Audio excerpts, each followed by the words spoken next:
পদ্মা নদীর উত্তাল স্রোত ভেসে যাচ্ছে গাছপালা, ডুবে যাচ্ছে চর। পদ্মা এখন প্রমত্তা, বিপদসীমা ছুঁই ছুঁই পানি, চর ডুবছে, মানুষ ছুটছে নিরাপদ আশ্রয়ে।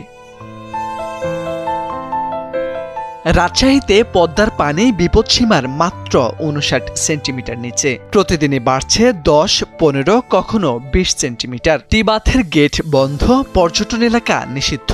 কখনো কখনো রাতে হুট করে ঘরে পানি ঢুকে যায়। সাপের ভয়েও আতঙ্কে নির্ঘুম রাত কাটে বাসিন্দাদের। আমরা গরু ছাগল নদীর ধারে অনেক কিছু আমরা কাজ করে আমরা যেতে পারছি না, ওর জন্য তো আমাদের সমস্যা বেশি। তখন তো আতঙ্কে থাকার আমরা বুঝতে পারি যে হ্যাঁ আমরা পানিটা বাড়ছে, আমরা আতঙ্কে সমস্যা আমাদের হবে। ছেলে লিয়া গরু ছাগল লিয়া কোথায় থাকবো না থাকবো, এটা তো জায়গা তো নাই সেরকম, এই বাঁধের উপরে উঠতে হবে।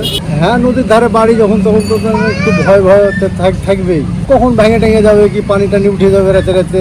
আমাদের এখানে পানি উঠেনি, অথচ নিচু গেলান উঠেছে, তাদের বাড়ি ঘর ডুবে গেছে, তারা তো ভাসে চলে আসছে।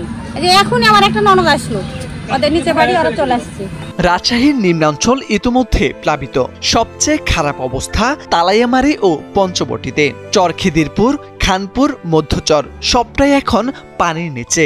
চরের বাসিন্দারা একদিকে ঘর ছাড়া, অন্যদিকে গবাদি পশুর খাদ্যের সংকটে বিপর্যস্ত। অনেকেই আত্মীয়দের বাড়ি বা ভাড়া বাসায় উঠেছেন শেষ সম্বল নিয়ে।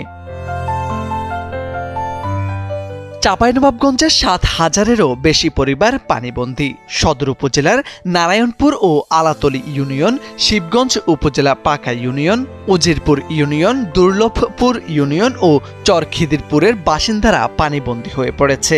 কেউ গবাদি পশু নিয়ে বাঁধের ধারে, কেউ আশ্রয়কেন্দ্রে, কেউ এখনো চরেই আটক আছেন। রাজশাহী পানি উন্নয়ন বোর্ডের নির্বাহী প্রকৌশলী আরিফুর রহমান জানান, ফারাক্কার বেশিরভাগ কপাট খোলা, ভারতের বৃষ্টির পানিও আসছে। জনসাধারণের নিরাপত্তায় টিবাথ এলাকায় প্রবেশ নিষিদ্ধ করা হয়েছে। রাজশাহী অঞ্চলে বোয়ালিয়া পয়েন্টে আপনার পানির লেভেল হচ্ছে 17.43, আর আমার ডেঞ্জার লেভেল হচ্ছে 18.05, যেটা আপনার হচ্ছে আমরা সতর্কতা লেভেল বিবেচনা করি হচ্ছে ডেঞ্জার লেভেল থেকে 1 মিটার নিচে, অর্থাৎ 17.05 থেকে আমরা সতর্কতা লেভেল বিবেচনা করি। সেই হিসাবে সতর্কতা লেভেল থেকে আপনার হচ্ছে 0.35 মিটার উপরে আছে আমাদের বর্তমান পানির লেভেল, আর হচ্ছে ডেঞ্জার লেভেল থেকে 0.6 মিটার নিচে। তো বর্তমানে আমরা সবাই সতর্ক পজিশনে আছি। অলরেডি আমরা হচ্ছে আমাদের পদ্মার যে রিলেটেড আপনার হচ্ছে সররক্ষা বাঁধ এবং হচ্ছে অন্যান্য যে রাজশাহী জেলার যে বাঁধগুলো আছে পদ্মার তীরবর্তী, সেই বাঁধগুলোতে নিয়মিত মনিটরিং করতেছি। প্লাস আমরা যে এটি বাঁধ, আই বাঁধ, এই এরিয়াগুলোতে আপনার হচ্ছে আমরা নদীর ভিতরে কনস্ট্রাক্ট করছি। পদ্মা যখন প্রমত্তা হয়, তীরের মানুষ জানে এর রুদ্র রূপ থেকে বাঁচতে হলে চাই আশ্রয়, চাই নিরাপত্তা। কিন্তু কবে কমবে এই উত্তাল স্রোত? উত্তর এখনো অনিশ্চিত। মোর্শেদ আলম, সময়ের আলো।